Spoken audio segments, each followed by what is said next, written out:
baby, I'll give you.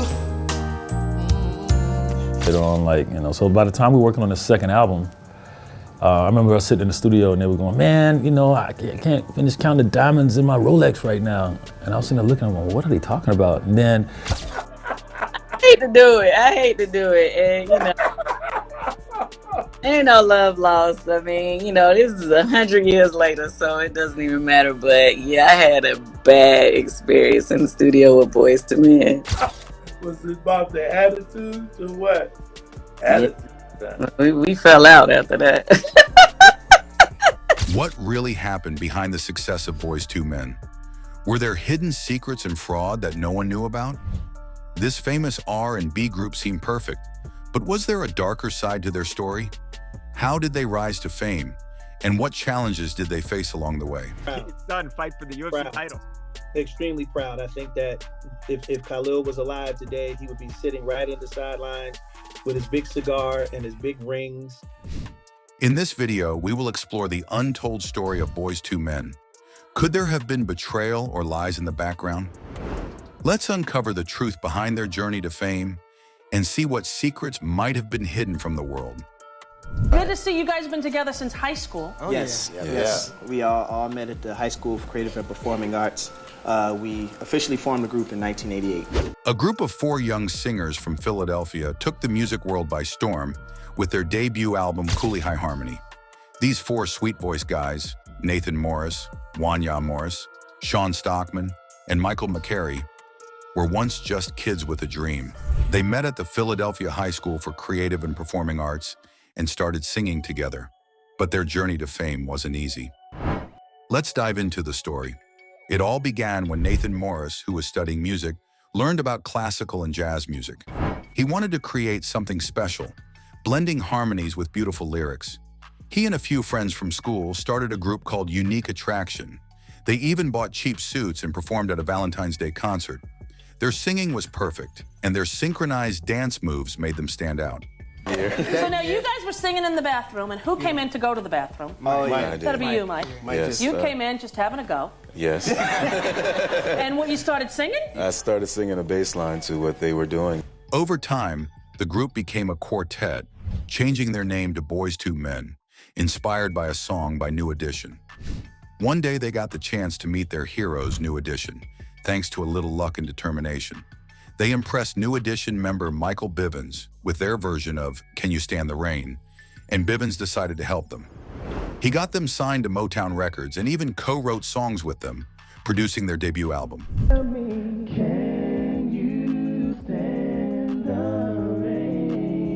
In 1991, Boyz II Men released their first hit song, Motown Philly, which was a mix of smooth harmonies and upbeat hip-hop sounds.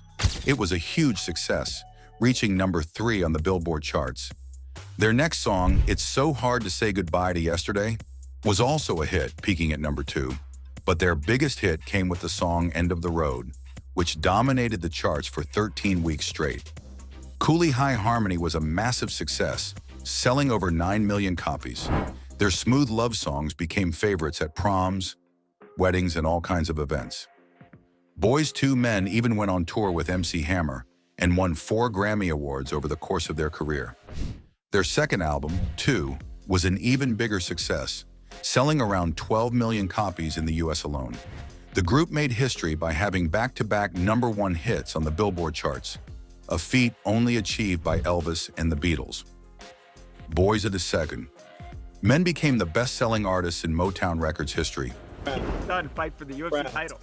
Extremely proud. I think that if Khalil was alive today, he would be sitting right in the sidelines with his big cigar and his big rings.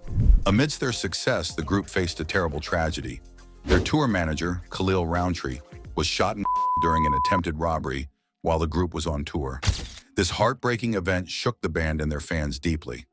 Khalil Roundtree had been staying at the Guest Quarters Suite Hotel in Chicago with the rest of Boyz II Men's team. Everything seemed normal until 3 men started knocking on hotel doors, trying to rob people. Roundtree and another road manager, Qadri El Amin, stepped in to try to stop them. They wanted to protect the group and the others staying at the hotel. Unfortunately, in the middle of the struggle, the men shot Roundtree and El Amin. Roundtree tragically lost his life, and El Amin was shot in the knee but survived. Motown Records, the group's record label, was shocked by the news. A spokesperson from the label expressed disbelief, saying that Boyz II Men was a peaceful group, and no one could understand why this happened. They weren't involved in any violence or drama, unlike some other groups in the music world. The spokesperson said it was surprising and sad because Boyz II Men was known for being kind and professional, and their manager, Khalil Roundtree, was the same way. Nathan Morris shared how difficult it was for the band to deal with this loss. He described Khalil as more than just a tour manager. For the band, he was like a father figure, someone who guided and supported them through their journey. His death left a big hole in their lives, and it took the group some time to get back on their feet. In memory of Khalil Roundtree, Boyz II Men honored him on their 1994 album titled 2. They included a special interlude on the album called Khalil, which was their way of keeping his memory alive and paying tribute to the man who meant so much to them. Also behind the scenes, there were always rumors of tension between Wanya Morris and another lead singer, Sean Stockman. Fans and the media love to speculate about a potential feud. However, Wanya and Sean have always denied any real conflict and have shown a strong bond over the years. Their friendship, at least on the surface, has remained solid. Yet the real tension wasn't between Wanya and Sean. The real drama came in 2003 when Michael McCary, the group's original fourth member, left Boyz II Men. Fans were shocked. Michael revealed later that he had been suffering from multiple sclerosis, a serious health condition, which led to his departure. Who's missing? Michael. That's Michael, the guy on the left. What happened to Michael? Michael actually left the group probably about 11, 12 years ago now. Now in 2016, Michael opened up about his health struggles, explaining how he started having back problems while still in Boyz II Men. As the pain got worse, it became harder for him to perform. Eventually, his condition was diagnosed as multiple sclerosis, a disease that affects the nervous system. Initially, McCary kept his condition from the other band members and did not make it public until 2016, as earlier mentioned. In an interview with Oprah, band member Wanya Morris stated that there was a rift in the group caused by McCary's lack of motivation. Morris accused McCary of not showing up to work altogether and that the group eventually had to carry on without him. I guess he didn't want to be involved or do it anymore. We actually tried to reach out for him for our 20th anniversary to bring him in and have him, perform with the new album, but things didn't kind of work out. Michael claimed that his bandmates, including W. Morris, didn't support him during his difficult times. This created a deep sense of hurt and betrayal that he no longer talks to them. Wanya responded to these claims, saying that while they cared about Michael, they just had to keep the group going. Wanya admitted that Michael was a huge part of their success. Later on, Michael reunited with his former Boyz II Men bandmates at their August 30th, 2024 show and hinted a reunion might be in the works. I hate to do it. And, ain't no love lost. I mean, this is 100 years later, so it doesn't even matter. But yeah, I had a bad experience in the studio with Boyz II Men. While the group tended to shy away from controversies, it has been claimed that they were good at hiding the dark and negative parts of their lives, like how they allegedly scammed Candi for millions. Candi Burruss is a well-known name in the music world. Many people know her as a star on The Real Housewives of Atlanta, but before that, she was famous as a member of the R&B group Xscape. Candi has made a huge impact in music. She has written hit songs for big stars like Mariah Carey, Whitney Houston, TLC, Destiny's Child, and Alicia Keys. In 2000, she even won a Grammy for her work on the TLC song No Scrubs. Candi was the first woman to win the ASCAP Songwriter of the Year award at the Rhythm and Soul Awards.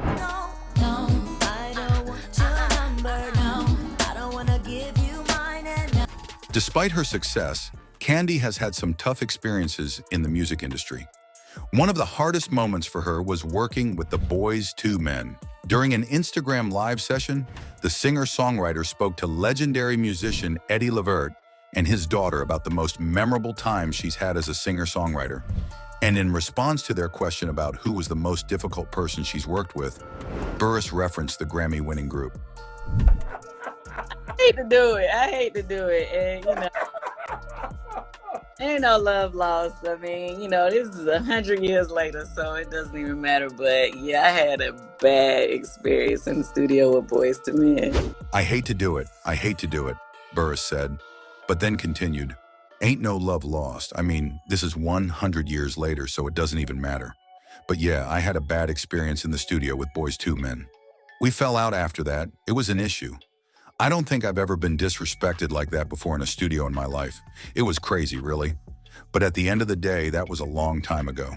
Clearly, we've moved past that or whatever. Was it about the attitude or what? Attitude. We fell out after that. Candi did not go into many details about what happened, but she made it clear that it was a tough situation. Wanya Morris, a member of Boyz II Men, responded to Candi's comments and seemed to dismiss her feelings. This made Candi feel she needed to explain her side of the story. Candi shared that she had been working on 2 songs with Boyz II Men. She felt it was important to talk about how they would split the songwriting credits before finishing the songs. In the music industry, splits refer to the percentage of the song's credits that each songwriter receives. If a song sells well, these splits can mean a lot of money in royalties. Candi was used to discussing splits early on to avoid confusion later. However, when she brought it up, Boyz II Men reacted strangely. They started questioning her about why she was discussing splits so soon. Candi explained that this led to a disagreement. She said, "They flipped and started behaving weirdly." Wanya Morris later shared his side of the story on Instagram Live. He said they were used to a different way of working, where everyone contributed and then discussed splits at the end. He explained, "We're from the old school. We write lyrics together. It's really about just building this whole thing together." Morris felt that Candi was being difficult by asking about splits before they finished writing the song. He added that their working relationship became strained after this disagreement. Despite this drama, Candi and Boyz II Men did work together again. However, Morris admitted he could take her or leave her. He even threw some shade at Candi, implying he wasn't a fan of her approach. Candi, on the other hand, said she was excited to work with Boyz II Men and had almost finished the first song when they started on the second. Candi explained that she thought it was fair for everyone to know how they would share the credits as they began the second song. But the response from Boyz II Men was not what she hoped for. They initially offered her 10% of the song credits, which Candi felt was unfair since she had done most of the work on the first song. When she expressed her feelings, they promised to give her 25%. After Candi left the studio, she learned that Boyz II Men spoke negatively about her to her manager. They even claimed she didn't have the right to ask about splits. This left Candi feeling insulted and disrespected. Although she loved their music, the negative experience made her hesitant to work with them again. Now Candi wasn't the only one that felt disrespected by the group. So I went back and did Please Don't Go. And after I did that, they was like, "Oh man, you gotta do the whole album." And I was like, "Yes." And I called back home to tell Joyce Irby. I said, "Hey, guess what? Boyz II Men said they want me to do the whole album." A music producer, Dallas Austin, revealed in 2019 that he had a big problem with the group from back in the day. His issues with them started when he was underage, underpaid, and felt disrespected by the group. Austin had worked on their debut album, Cooley High Harmony, which became a massive hit. The album sold 9 million copies, making it a huge success. But even with all that success, Austin felt he was paid crumbs. I mean, this guy is a very well-known producer. He's worked with huge names in the music industry, including TLC, Monica, Macy Gray, Gwen Stefani, Pink, Outkast, Janet Jackson, and many more. However, despite his successful career, he says that working with Boyz II Men left a sour taste in his mouth. And I was in a work-for-hire agreement, which meant that I got $1,500 to do whatever I did, and that was it, which was a ton to me at the time. During an interview with Vlad TV, Austin shared his side of the story. He explained that when he met Boyz II Men, he was just a teenager. He produced almost every song on Cooley High Harmony, and it became a smash hit. However, when it came time to work on their second album, Austin only produced one track. Austin said that as a producer, he spent all his time in the studio working hard. Meanwhile, the members of Boyz II Men, who had become super famous, started acting like they were better than everyone else. Austin remembered how they would come into the studio bragging about how much money they had and how successful they were. This attitude really rubbed him the wrong way. In the interview, Austin mentioned that Boyz II Men wanted to work on their second album with him. However, he refused because of how they treated him. He did end up working on one song with them, Thank You, but by the end of it, he was so frustrated with how difficult they were that he said he wanted to shoot everybody. It was clear that Austin had a hard time dealing with the group's egos. Later on, so by the time we were working on the second album, I remember us sitting in the studio and they were going, man, I can't finish counting the diamonds in my Rolex right now. And I was sitting there looking, going, what are they talking about? And then the situation got even worse when Babyface, another famous producer, came to the studio. Babyface had written a song for Boyz II Men called I'll Make Love to You. Austin said that when Babyface played the song for them, the group told him to his face that the song was horrible. They didn't want to record it, but in the end, their team made them finish the track. Of course, I'll Make Love to You went on to become one of Boyz II Men's most popular and successful songs.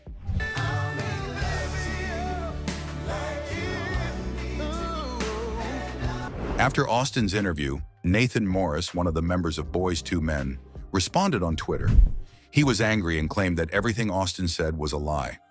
Morris said that Austin's version of events wasn't true, and he was upset that the producer was speaking out against them.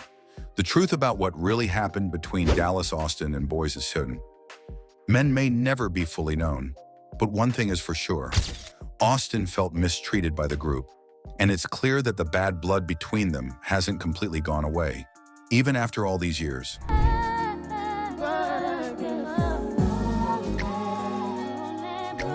There has always been a lot of gossip about Wanya Morris from Boyz II Men and his relationships with Brandy and Adina Howard. Recently, the drama was brought back into the spotlight when a clip from Adina Howard's interview on the show, Unsung, resurfaced. In this clip, Adina shared that her music career came to a stop because of her involvement with Wanya Morris. At that time, Wanya was dating Brandy, who was her label mate at Atlantic Records. Wanya met Adina, and it's on and popping. When you meet Adina, it's on and popping. Adina explained that Sylvia Rohn, who was the vice president of Atlantic Records, heard about the situation and told Adina to stay away from Wanya. But instead of staying quiet, Adina talked about it on Wendy Williams' radio show. Two young ladies allowed their egos to get in the way and were kind of going through it about a guy. That decision made things worse for her, and it seemed to put an end to her music career. Fans who saw the old interview clip started talking about the scandal again. Many believe that Brandy's famous song, The Boy Is Mine, was actually aimed at Adina Howard. One fan wrote on social media, "I'll never forget finding out that The Boy Is Mine is actually a diss track about Adina Howard, because Wanya from Boyz II Men was messing with Adina and Brandy at the same time."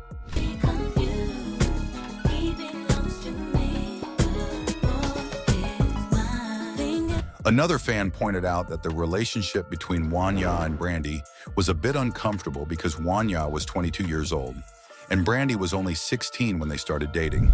There have been long-running rumors about this. The fans also noted that Brandy was still a teenager when they broke up in 1998, just before her 19th birthday. Wanya himself addressed the situation on social media. He said that he and Brandy were close friends before they started dating, and they became romantically involved after spending so much time together. He admitted that she was still a teenager when they were together, but he didn't see anything wrong with their relationship since he wasn't that much older. Wanya even confirmed that they were still dating when Brandy went to Kobe Bryant's prom in 1996 at the age of 17. Despite the drama from the past, Boyz II Men has continued to be a successful group. In 2012, they were honored with a star on the Hollywood Walk of Fame.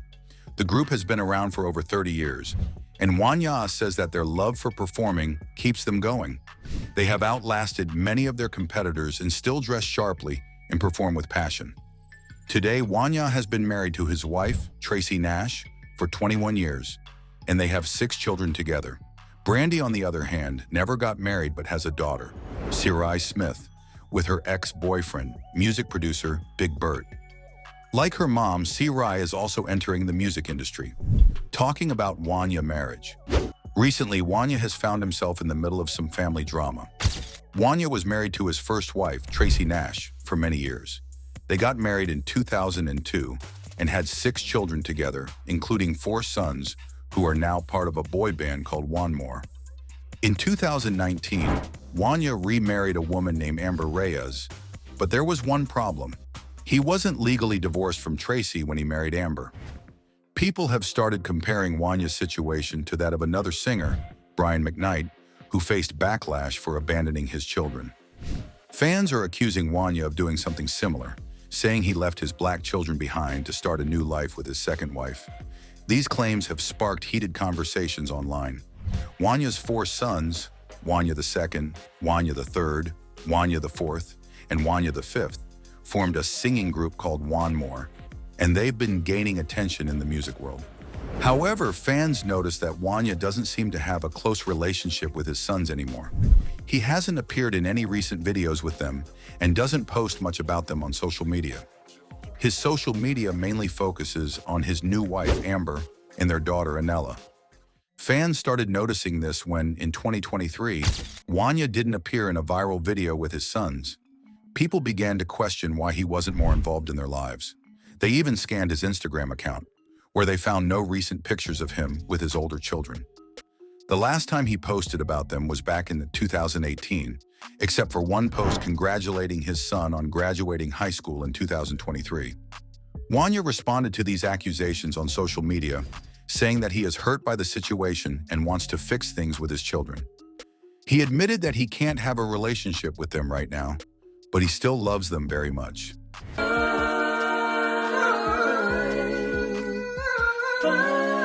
On Amber's birthday, Wanya posted a loving message, but fans quickly point out how he seemed to focus more on his new family than his older children. One person commented that it reminded them of Brian McKnight, accusing Wanya of abandoning his black children for a lighter-skinned woman. However, Wanya has never disowned his kids, unlike Brian McKnight, who publicly rejected his children. Wanya has always said how much he loves his kids, but their relationship is strained. He even said that he is blocked on social media by his children, which makes it hard for him to connect with them. In January 2024, Wanya proudly posted a picture of his sons to celebrate their music career. But fans noticed he didn't tag them in the post, which led to more questions.